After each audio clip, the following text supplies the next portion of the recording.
Hello ji and welcome you all to Shiksha Sthan. मैं हूं are के रॉय और स्वागत है आप सभी का शिक्षा स्थान यूट्यूब चैनल पर। तो मैं आज आपको जो एपी हम लोगों ने कल स्टार्ट करा था, आज उसका सेकंड लेक्चर लेने वाला हूं और वही आपको बताऊंगा। इससे पहले जब हम लोग एनसीईआरटी का क्वेश्चन करें, कुछ इंपॉर्टेंट बातें जो मुझे आपको बतानी है, जिसके हिसाब से पहले का जो क्वेश्चन है वो हो पाएगा। बहुत इंपॉर्टेंट बात है, बहुत ध्यान से देखिएगा। जैसे अगर आपको पता है कि एक सीक्वेंस है A1 A2 A3 A4 dot dot AN, वो AP में है और D जो है ना वो कॉमन डिफरेंस है, तो क्या आप कहोगे?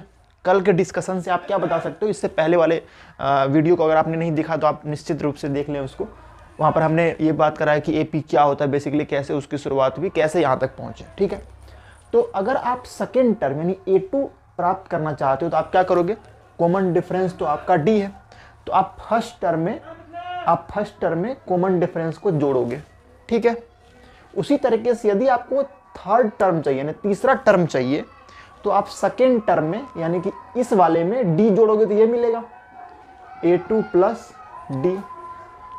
अगर आपको फोर्थ टर्म चाहिए तो आप तीसरे टर्म में D जोड़ोगे, मतलब जो टर्म आपको चाहिए उससे जस्ट पहले वाले टर्म में आप D जोड़ दोगे तो वो वाला टर्म मिल जाएगा। इसी तरीके से आप निकालो, अगर मान लो आपको nth टर्म चाहिए तो nth टर्म से पहले क्या होगा? n-1th term. nवां टर्म से पहले क्या होगा? n-1वां टर्म। तो n-1वां टर्म में आपको क्या जोड़ देना है? D जोड़ देना। मतलब an-1 में अगर आप D जोड़ दोगे तो आपको an मिल जाएगा। ठीक है, ये डिस्कशन कहीं ना कहीं कल भी हम लोगों ने किया था, लेकिन मुझे आज थोड़ा सा इसी को लेकर के आगे और बढ़ना, इस वजह से मैंने फिर से इसको बताया ताकि जो भी चीजें होंगी वो बिल्कुल क्लियर होगी, शुरुआत से होगी। ठीक है, अब देखो जरा ध्यान से आप, अगर मैं इस A1 को उठा के उधर लेके जाता हूं तो A2 माइनस A1 बराबर D होएगा। ठीक है, अगर मैं इस A2 को उधर ले जाता हूं तो आप बिल्कुल बता पाओगे, no doubt, A3 minus A2 is equal to D होएगा। उसी तरीके से अगर मैं A3 को उधर ले जाता हूं तो माइनस में आ जाएगा, A4 minus A3 is equal to D होएगा। एंड डॉट डॉट डॉट इसी तरह सिमिलरली चलते गया। और nवां टर्म के लिए भी कर सकते हैं। अगर मैं an-1 को उधर ले जाता हूं तो an-1 is equal to D। ध्यान रखिएगा, n-1 सबस्क्रिप्ट में, नीचे में है। ऐसा नहीं कि an-1 है तो an कट जाएगा, ऐसा नहीं है। n-1 सबस्क्रिप्ट है उसका। ठीक है, तो यहाँ इतने डिस्कशन से क्या पता चला कि सर A2 माइनस A1 भी D होता है, A3 माइनस A2 भी D होता है, A4 माइनस A3 भी D होता है। ऐसे करके कोई भी टर्म और उससे जस्ट पहले वाले टर्म का डिफरेंस हमेशा एक D होगा, खास नंबर होगा, इसको D बोलते हैं, कॉमन डिफरेंस। यानी आपको मिला A2 minus A1 is equal to A3 minus A2 is equal to A4 minus A3 is equal to dot dot dot जो भी और होंगे A5 माइनस A4। कितना लिखूं? तो जनरली लिख देता हूं, in general an minus an-1 is equal to D होता है। ये बहुत इंपॉर्टेंट बात है। तो यहां तक तो आपने देख लिया। इसका यूज करके कई बार सवाल बनता है। ठीक है, वो आपको ऑब्जेक्टिव में पूछे जाएंगे, हो सकता है बोल देगा 3 नंबर AP में है, कुछ भी ऐसा, तो कोई एक x डाल देगा, बोलेगा x का मान निकालो, तो आप A2 माइनस A1 बराबर A3 माइनस A2 कर लोगे, वहां से x का मान आपको मिल जाएगा। देखेंगे ऐसा क्वेश्चन भी। तो ये कौन सी बात है सर, ये तो आपने कल बताया था। नहीं सर, बताना मुझे क्या है वो अब देखो। मतलब ये कहने का है कि अगर A1 A2 A3 A4 dot dot AN AP में है तो हमें ये रिजल्ट मिलता है जो सब बराबर होता है। मतलब A2 माइनस A1 का जो मान होएगा वो A3 माइनस A2 का होएगा, वही A4 माइनस A3 का, एंड an माइनस an-1 का मान वही होगा जो कि D है, कॉमन डिफरेंस। एक खास नंबर आएगा, इसको D बोलते हैं उस AP का।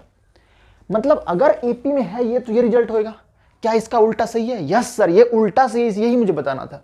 मतलब अगर एक सीक्वेंस में, देखो मुझे क्या बताना है, इंपॉर्टेंट बात ये है, इफ इन अ सीक्वेंस, एक सीक्वेंस है, मान लो वही A1 A2 A3 dot dot dot AN, ये एक सीक्वेंस है। मैंने इसको AP नहीं बोला, ये एक सीक्वेंस है, लेकिन इसमें हमें रिजल्ट क्या मिला?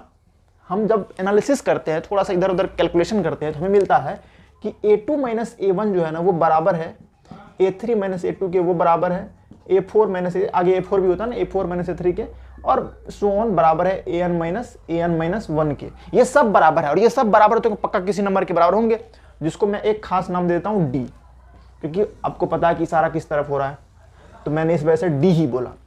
अगर किसी सीक्वेंस में ऐसा आपको रिजल्ट मिलता है ना, तो आप तुरंत बोल दोगे सर ये सीक्वेंस AP है। Then the sequence are in AP. अब उसको कह दोगे भैया ये तो एपी में है, मतलब कहने का अगर एपी है तो ये होगा, और अगर ऐसा हो रहा है तो वो सीक्वेंस एपी भी होगा, मतलब वाइस वर्सा वाला जो है वो चीज मुझे बताना था यहां से।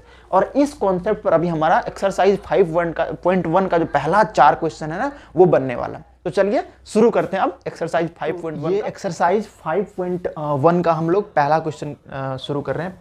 इसमें क्या क्या रहा है पहले आप समझ लो। जो इस क्वेश्चन से आपको जब सॉल्व करने पर जो लिस्ट ऑफ नंबर्स मिलेगा उनके बारे में बताओ कि वो एपी में है या नहीं है, and why the list obtained are in AP and why the list are not in AP. आपको रीजन भी बताने क्यों वो एपी में है और क्यों वो नहीं है। तो सबसे पहले तो हम इस क्वेश्चन से जो दिया हुआ हमें, इससे हमको नंबर का लिस्ट प्राप्त करना है। After that we will comment कि ये एपी में है या नहीं है। ठीक है, क्वेश्चन कहता था taxi fare after each kilometre when the fare is ₹15 for the first kilometer and ₹8 for each additional kilometer। मतलब taxi fare after each kilometre का मतलब ये हुआ कि इसी का आपको लिस्ट बनाना है, यानी 1 किलोमीटर का भाड़ा, 2 किलोमीटर का भाड़ा, फेयर मतलब भाड़ा, 3 किलोमीटर का, ऐसे कर करके आपको लिस्ट बनाना है। अब कह रहा है कि यदि शुरुआत के 1 किलोमीटर अगर टैक्सी में आपने बैठा तो आपको 1 किलोमीटर चलने पर 15 रुपए यानी 15 रुपीज पेड करने होंगे। After that you need to pay only 8 rupees. ठीक है, अगर आपने 2 किलोमीटर ट्रेवल कराया तो 15 रुपए 1 किलोमीटर के लिए, और अगले 1 किलोमीटर के लिए आपको सिर्फ 8 रुपीज पेड करने पड़ेंगे। ठीक है, तो यहां से हमको लिस्ट नंबर मिलेगा, लिस्ट ऑफ नंबर्स मिलेगा। देखो लिखता हूं टैक्सी फेयर, ये आपका सॉल्यूशन है, स्टार्ट करते हैं। Taxi fare for 1 kilometre, taxi fare for 1 kilometre कितना होएगा? 15 रुपीज, जैसा कि आपने देखा 15 RS। ठीक है, अगर कोई बंदा है जो 2 किलोमीटर जाता है, टैक्सी फेयर फॉर 2 किलोमीटर कितना होगा? 1 किलोमीटर का 15 रुपए, और अगले 1 किलोमीटर यानी पहले 1 किलोमीटर के बाद का जितना भी है ना किलोमीटर, उसके लिए सिर्फ आपको 8 रुपीज पेड करने होंगे। ठीक है, तो 15 1 किलोमीटर का, अगले 1 किलोमीटर के लिए 8 रुपीज, 15 8 23 रुपीज हो गया। ठीक है, अगर कोई बंदा 3 किलोमीटर जाता है तो कितने पे करने पड़ेंगे? देखो 2 किलोमीटर के लिए 23 रुपए हो गए, और 1 किलोमीटर और है ना, 2 किलोमीटर का 23 रुपए, 1 किलोमीटर और गया था 8 रुपए और, तो कितना हो गया? 31 रुपीज। ठीक है, सपोज कर लो कोई एक और गया है जो 4 किलोमीटर गया है, तो शुरुआत के 3 किलोमीटर का यहां दिख रहा है 31 रुपीज, और प्लस 8 अगले 1 किलोमीटर के लिए कितना हो जाएगा? 39 रुपीज। तो इस प्रकार से हमें लिस्ट ऑफ नंबर्स जो मिलेंगे वो क्या मिलेंगे? 15, 23, 31, 39। क्लियरली आपको दिख रहा है कि हर बार सेम नंबर जोड़ के हम लोग जो है अगला नंबर लाते हैं, तो उस लिस्ट को एपी में होना है और कोई चारा है नहीं। The list obtained, the list of numbers, the list of numbers obtained कितना है भैया? Is 15, 23, 31, 39 and so on. ठीक है, तो यहां पर देखो आपका first term 15, second term 23, third term 31, fourth term 39। तो आपको बस दिखा देना है फॉर्मेलिटी के लिए कि A2 माइनस A1 जब आप करते हो तो 23 माइनस 15 करोगे 8 होएगा। जब आप A3 माइनस A2 करते हो तो 31 माइनस 23 करोगे 8 होएगा। फिर जब आप A4 माइनस A3 करोगे, A4 first second third fourth, ये हुआ 39 माइनस 31 हो जाएगा, 39 माइनस 31 बराबर 8 हो जाएगा। और इस तरीके से आपको जो नेक्स्ट टर्म और अगर आप लिख पाते इसका 5 किलोमीटर का 6, ऐसे करके कभी अंत तो है नहीं, बस एक पैटर्न को तो देखो यार, पैटर्न इंपॉर्टेंट है। तो क्लियरली यहां पर हमें दिख रहा है, क्या दिख रहा है भैया? क्लियरली मैंने क्लियरली का स्पेलिंग ही गलत लिख दिया, चलो ठीक है, ARL CLEARL। Clearly A2 minus A1 जो है वो बराबर है A3 माइनस A2 के, वो बराबर है A4 माइनस A3 के, एंड सो ऑन, और वो बराबर है सब किसके? 8 के। तो अगर ये पूछता कि एपी में है कि नहीं है तो क्लियरली दिख पा रहे हैं कि ये है, hence the list obtained are in AP, the list are in AP. और अगर हमसे कॉमन डिफरेंस भी पूछता ना तो आपके पास जवाब है, यही डीट है, ये तो कॉमन डिफरेंस है, लेकिन पूछा नहीं उन्होंने, कोई बात नहीं, मैंने बता दिया आपको, क्योंकि मेरा काम है बताना आपको। ठीक है, तो ये तो भैया एपी में है, नोट कर लो आप। चलिए दूसरे नंबर को देखते हैं। The second one says that the amount of air present in a cylinder when a vacuum pump removes 1/4 of the air remaining in the cylinder at a time। कहने का मतलब है कि जो एयर प्रेजेंट है ना सिलेंडर में, उसका आपको लिस्ट बनाना है। अब कहोगे सर वो तो उतना ही रहेगा, नहीं उतना नहीं रहेगा। क्या कर, जितना सिलेंडर में हवा रहता है, जितना एयर रहता है ना, उसका 1/4 एक बार वैक्यूम पंप से निकाल लिया जाता है।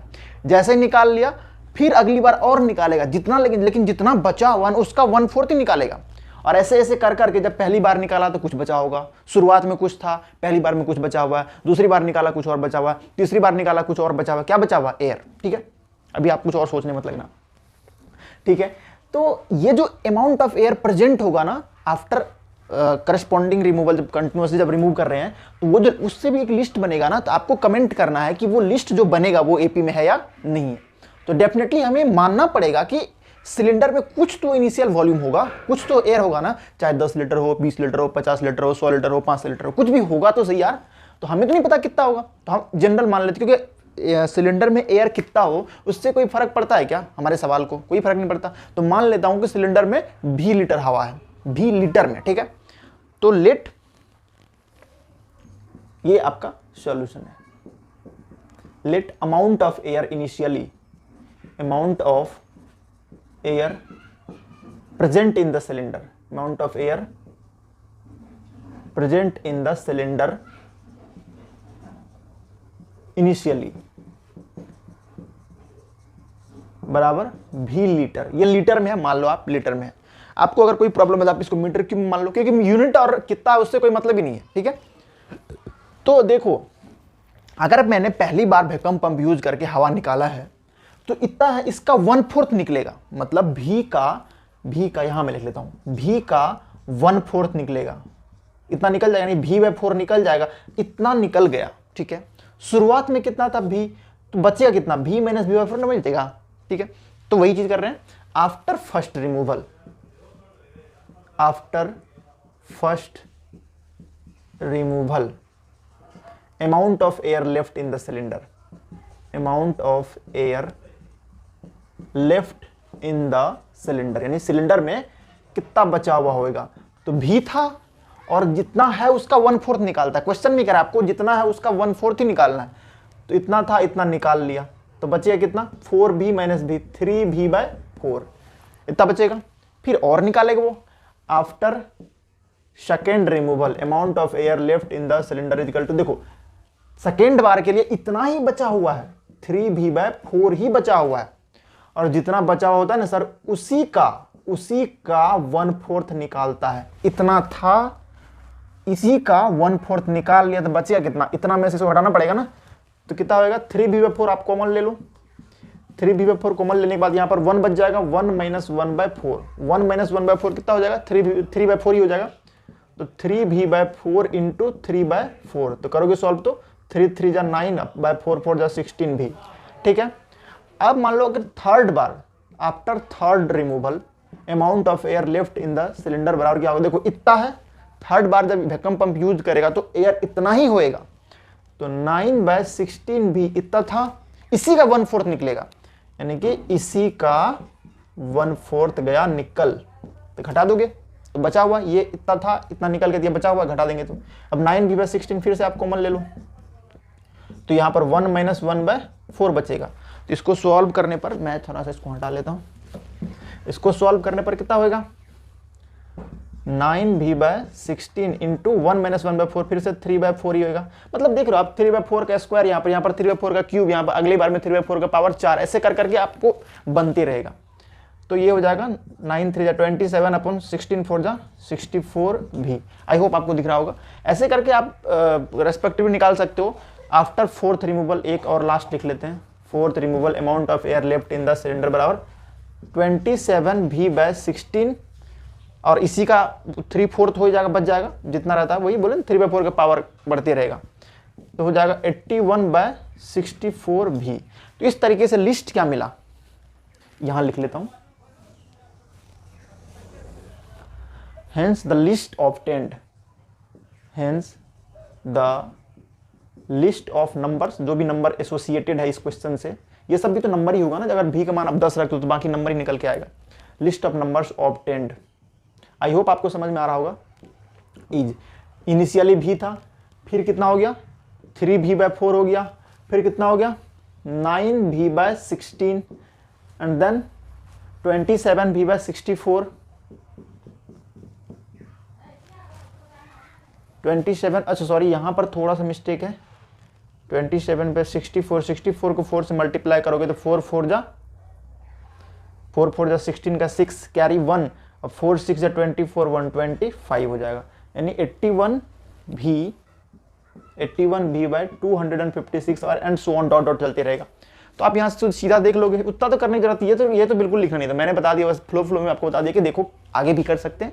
तो कितना लिखोगे आप, कभी तो रुकोगे ना, बस रुक जाओ जितना तक आपको लगता है कि ये सही है। तो यहाँ देखो a2 - a1, अगर मैं यहाँ बात करूँ हेयर a2 - a1 तो क्या होगा 3b/4 माइनस भी, सॉल्व करोगे इधर 4b 3b - 4b minus b/4 हो गया, और a3 - a2 करो तो 9b/16 माइनस 3b/4, यह है a3 यह है a2, घटाओगे तो एलसीएम 16 होएगा, तो ये 9 भी रहेगा माइनस 4 चौके तो 4 तिया 12, 12 भी हो गया, तो 9 भी में से 12 भी गया तो माइनस 3b/16। देखो अगर ये बराबर होता ना तो हमें और चेक करना होता कि कहीं और तो नहीं कि अगली बार बराबर नहीं हो रहा है। यहाँ तो a2 - a1 माइनस b/4 निकला और a3 - a2 माइनस 3b/16 निकल गया, तो बराबर तो आया ही नहीं। तो ज्यादा आपको और चेक करने की जरूरत नहीं है, तो क्या लिखोगे, चूंकि a2 - a1 does not equal to a3 - a2, hence the list obtained is not in AP, hence the list is not, ये नोट लिखा in AP। अगर बराबर होता ना a3 - a2 भी इतना ही होता, फिर a4 - a3 भी करते। जब दिख गया बराबर है ही नहीं तो कैसे AP में हो सकता है। ठीक है, बराबर होना चाहिए, AP में होने के लिए इसको बराबर होना चाहिए, लेकिन नहीं है तो AP में नहीं होगा। वैसे भी ये जानते हो, अगर मैं थोड़ा सा और इस बात करूँ तो ये जीपी में है, क्योंकि 3/4 हर बार मल्टीप्लाई हो रहा है, तो कॉमन रेशियो 3/4 है इसका, ये जीपी में है, एपी में नहीं है। आई होप आपको इसमें कोई प्रॉब्लम नहीं रहा होगा। अब देख लो, आप मैं हटाता हूँ और इस वीडियो में इतना तक ही रखते हैं, मिलते हैं नेक्स्ट वीडियो में। Thank you.